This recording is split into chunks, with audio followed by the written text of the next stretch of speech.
It was nearly midnight on Christmas Day when my phone rang. I was still in my scrubs, parked in the driveway, watching the snow fall under the amber streetlights. My body was aching from the double shift at the urgent care clinic, but the ache in my chest hadn't come yet. Not until I answered the call. "Mom," came a soft voice, barely holding it together. "June." I sat up straight, suddenly wide awake. "What's wrong?" She hesitated.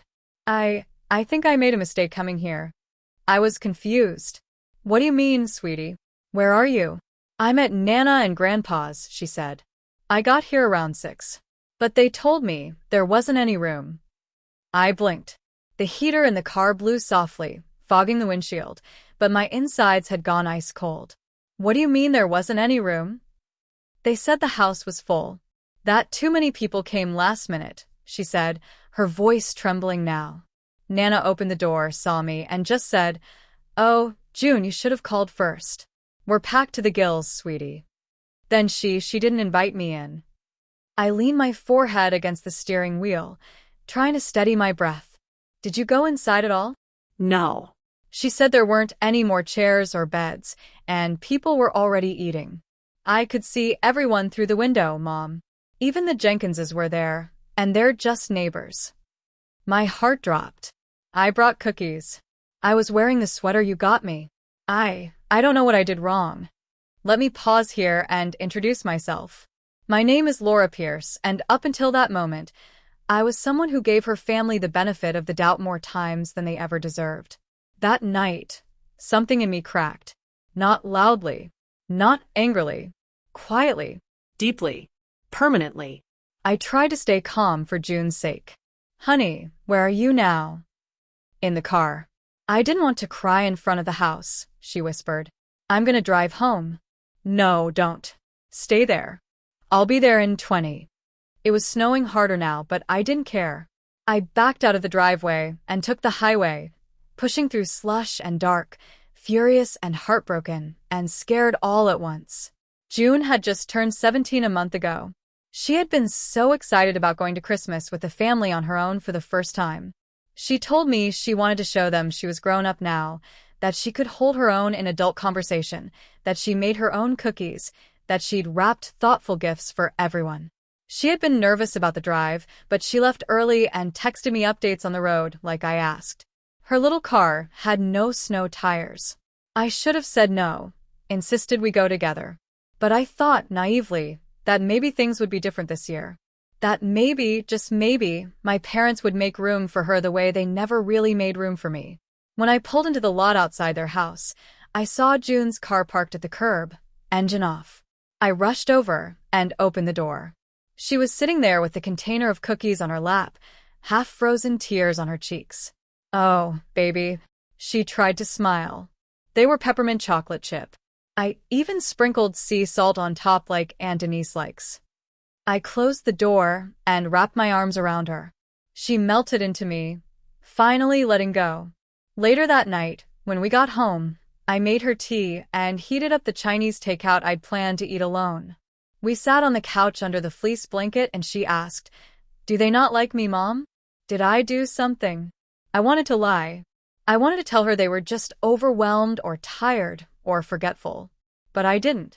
"I think," I said slowly, "they've always had a hard time making space for people who remind them of what they don't want to see." She looked up. "Like you." I nodded. "Like us." Because the truth is, this wasn't about cookies or chairs or beds. This wasn't even about June. This was about control. My parents always made their love a conditional offering, one you had to earn and beg for. And when you stopped begging, they shut the door literally in this case. June didn't deserve that. And I wasn't going to let her think, even for a second, that any of it was her fault. I watched her fall asleep on the couch, curled up next to me like she was 7 again. The Christmas lights blinked gently across the room, warm and soft and a little bit sad. And somewhere inside, I knew this wasn't just another disappointing holiday. This was the moment. The one where everything changes. After that night, something inside me refused to settle. I went through the motions, getting June back to school, going to work, folding laundry, paying bills, but underneath it all, a quiet storm built. I couldn't stop replaying the image of her sitting in the car, holding those cookies like an apology for even showing up. I knew that look, tight-lipped, trying not to cry, trying not to make anyone uncomfortable. I'd worn it too many times growing up. And for the first time, I saw what I hadn't wanted to admit for years. I had spent my whole life excusing behavior that should have never been excused. They never hit me. They never screamed or locked me out in the snow. No, my parents specialized in a different kind of cruelty, quieter, more polite. The kind that makes you question yourself. When I got the scholarship to UW-Madison, I remember walking into the kitchen, buzzing with excitement. Full ride, I'd said, holding the letter out to my dad. He didn't even look up from his newspaper. Well, don't go forgetting where you came from. That was always his favorite line. And it came with a million unsaid conditions. Don't act too proud. Don't talk too much. Don't make the rest of us feel small. Denise never had that problem. She stayed close to home, married Jeff right after high school, and bought a house down the road from my parents. She worked part-time at the library, hosted every holiday, and posted daily family selfies captioned #blessed. To them, she was the good one, the loyal one. When June was born, I drove the 2 hours home hoping they'd surprise me with something, a casserole, flowers, even just excitement. Instead, my mom wrinkled her nose and said, "Is it normal for newborns to look that squished?" They stayed for 40 minutes. Later that year, when I couldn't afford daycare after my ex left, I called my dad and asked if they could watch June 2 days a week. He said he was too old for that kind of responsibility. But when Denise needed a new water heater, they offered to cover it before she even asked. I used to try to rationalize it. Maybe I was too independent. Maybe they just didn't know how to show love. Maybe if I visited more or called more or brought better gifts at Christmas. But now, sitting across from June as she silently picked at her breakfast the morning after being turned away, I realized I had passed that cycle down to her without meaning to. And it made me sick. She asked me gently, "Do you think Nana's mad at me? Did I do something wrong?" "No," I said, trying to keep my voice steady. "You just showed up expecting to be loved, and that made her uncomfortable." June looked confused. "That doesn't make sense." "I know," I whispered. "It's taken me 37 years, and I still can't make sense of it either." Over the next few days, the memories came in waves. The time they forgot to invite me to Denise's baby shower and said it must have been lost in the mail. The Christmas they gave everyone else monogrammed gifts and handed me a generic calendar with puppies on it. "We thought you liked dogs." Or the family group text they created that I wasn't in, until June accidentally saw it on Denise's phone last summer. I remembered every loan they never paid back. Every silent dinner where they made me feel like a guest in my own family. Every time I'd driven home after trying, again, to be the bigger person, clutching the steering wheel, wondering what I'd done wrong. The truth was I had never belonged. Not in the way I thought I should. And yet I had given so much. 8 years ago, when my dad lost most of his pension in a shady investment, I took money from my emergency savings and bought them a house. No strings attached. I wanted to protect them. Keep them comfortable. I thought maybe, just maybe, they'd see me differently after that. Instead, they never even acknowledged it. Never told anyone. Denise once told a friend it was just a little help with the down payment. I let it slide, like I always did. But now, with June, it was different. Because when she told me she felt invisible, I saw myself all over again, and I swore I'd never let her grow up wondering if she was too much or not enough. They say you can't choose your family, but that's not true. You can't choose who you're born to. But you can choose who gets access to your heart, your home, your children. And in that moment, I chose June. Not just in the soft, nurturing way that mothers do. I chose her with fire. With a promise, the cycle ends here. That choice would come with consequences. But I'd spent my life cushioning everyone else from the consequences of their actions. Now, it was time they finally felt them. I didn't sleep that night. Not really. I sat at the kitchen table long after June had gone to bed, the Christmas lights blinking faintly in the living room. I stared at my laptop screen, drafting the letter again, and again until the words stopped shaking. By morning, the final version sat printed in a plain, white envelope. I didn't sign it with anger, just with clarity. The letter was short, formal, and precise, an official 60-day notice to vacate the house I had purchased for my parents 8 years ago. The house they treated like a throne. The one they bragged about, as if they'd earned it. I had titled it in my name because I was the one who paid for it. Taxes, maintenance, repairs, everything. They contributed nothing but complaints when the water pressure dipped or the gutters clogged. At the time, I told myself it didn't matter.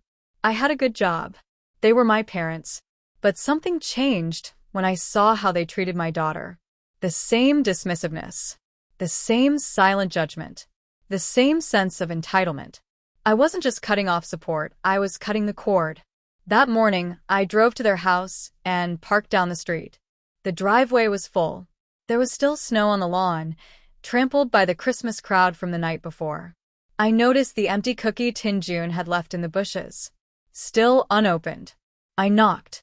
My dad answered, wearing his usual robe and slippers, coffee in hand like he hadn't ruined a damn thing. "Well, look who's here. You forget something?" "No," I said. "I'm just dropping this off." He barely glanced at the envelope. "What is it?" "Read it." He looked skeptical but took it. "We're busy, Laura. Denise and Jeff are still here. Can we talk about whatever this is later?" I met his eyes. "You can talk to your lawyer later. I've said what I needed to say." Then I turned and walked away. The fallout didn't take long. By dinner time, my phone had blown up. Texts from Denise. "Are you kidding me?" Voicemails from my mother. "This is outrageous. Is this a joke?" And one particularly shrill email demanding I explain myself. They called me ungrateful, cold, cruel. But none of them asked what June had gone through. No one said a word about how they'd treated her. That told me everything. The next day, Denise showed up at my work. I was halfway through a chart when the front desk buzzed me. "She says it's urgent," the receptionist whispered. I stepped into the hallway. Denise was already fuming, hands on her hips, coat still flapping. "You're really evicting your own parents?" she snapped. "After everything they've done for you?" I laughed, bitterly. "Done for me? Like what?" "Raising me to think being invisible was the best way to survive." "They're old, Laura. They don't deserve this." And June didn't deserve to be told there wasn't room for her at Christmas. But you all sat there and let it happen. She crossed her arms. "So this is about your precious daughter now." My voice dropped. Everything I do now is about her. And if that means setting fire to the bridges I used to crawl across just to be tolerated, so be it. Denise's expression twisted. "Well, Mom said you're still expected to pay for Lily's science camp. She registered months ago. It's non-refundable." I actually laughed. "You think I'm going to keep funding Lily's trips after you all treated June like a stray cat? She's just a kid. So is mine." Denise left in a huff, muttering something about calling an attorney. I almost hoped she would. I had every receipt, every wire transfer, every tax document saved in a neat little folder. I wasn't afraid anymore. A few days later, my mother finally called. Not to apologize. Not to understand. "You'll regret this," she said calmly. "You don't just walk away from family." But I'd already walked away. That night, I sat down with June on the couch. She was curled up in her hoodie, flipping through her college prep binder. "Hey," I said. "I wanted to tell you something." She looked up. "I gave Nana and Grandpa 60 days to move out of the house." Her eyes widened. "You did?" I nodded. "They don't get to hurt you, and still live off my kindness. That chapter's over." She looked unsure. "Won't the family hate you?" I smiled softly. "Maybe. But I can live with being misunderstood. What I can't live with is letting you think that love comes with humiliation." For a long time, she didn't say anything. Then she set her binder aside and leaned her head on my shoulder. "I'm glad you chose me." Tears burned my eyes. "I always will." And for the first time in years, I finally felt like I was choosing me, too. 2 months later, I stood at the edge of the driveway, watching the moving truck rattle down the block. The house looked smaller now, emptier, like the truth had shrunk it. They hadn't gone quietly, of course. Right up until the last day, my parents insisted this was temporary, that I'd come to my senses, that I was just emotional. They said it like it was a bad thing, like feeling heartbreak over your child being shamed at Christmas made you unstable instead of human. They tried to guilt me with stories from my childhood, how they took me to piano lessons, how my mother sewed my prom dress. But none of it erased the years of subtle disapproval, the loneliness of being the daughter who always had to shrink so others could shine. I didn't take joy in evicting them.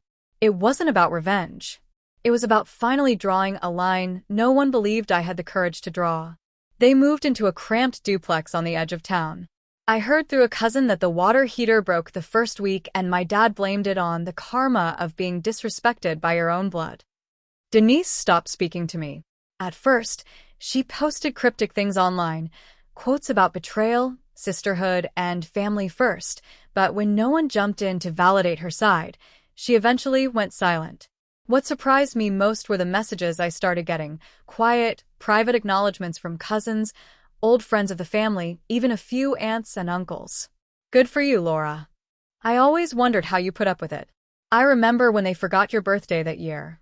I never forgot how upset you looked. It was like I'd broken a spell, and people started telling the truth in whispers. The shame wasn't mine to carry anymore. June flourished. She started going to therapy, her idea. I found her one of the best teen counselors in the area, and after her first session, she came home lighter. I thought I was the problem, she told me. But I'm starting to see I just expected too little from people who said they loved me. I wish I could say I didn't cry, but I did. Not because she was broken, but because she was healing faster than I ever had. She joined the speech and debate team, got a part-time job at a bookstore, started writing these sharp, honest essays about emotional resilience and identity. One of them got picked for a regional youth writing award. When she stood up to read it aloud at the ceremony, I saw a calm, powerful version of her that felt like a gift, something I never had at 17, something I now knew I could help protect. One evening, while we were doing dishes, she looked over at me and said, "Do you think they'll ever apologize?" I didn't have to ask who she meant. "I used to hope so," I said. "But now I think I'm okay if they don't." Some people don't apologize because they'd rather rewrite the story than face what they did. She nodded. "That sucks." "Yeah, I agreed. But we get to write our own story now." The spiteful messages from my parents still came now and then. A birthday card in my mailbox that read, "We still love you, even if you don't know how to love us back." A voicemail on Thanksgiving from my mother, saying, "It's sad that June has to grow up without grandparents, just because you're holding a grudge." But I didn't answer. Not out of anger, out of peace. Because here's what no one tells you about walking away from toxic family. It doesn't feel like a dramatic escape. It feels like letting go of a rope you didn't realize was burning your hands. And when you finally drop it, your palms sting, your heart aches, and the silence that follows feels unnatural. But over time, the silence becomes sacred. I stopped trying to convince people I was the reasonable one. I stopped waiting for permission to protect my peace. I started gardening again. I painted our hallway. I took June on a weekend trip to the Oregon coast, just us, just to see the ocean and breathe different air. I stopped living in reaction to other people's cruelty.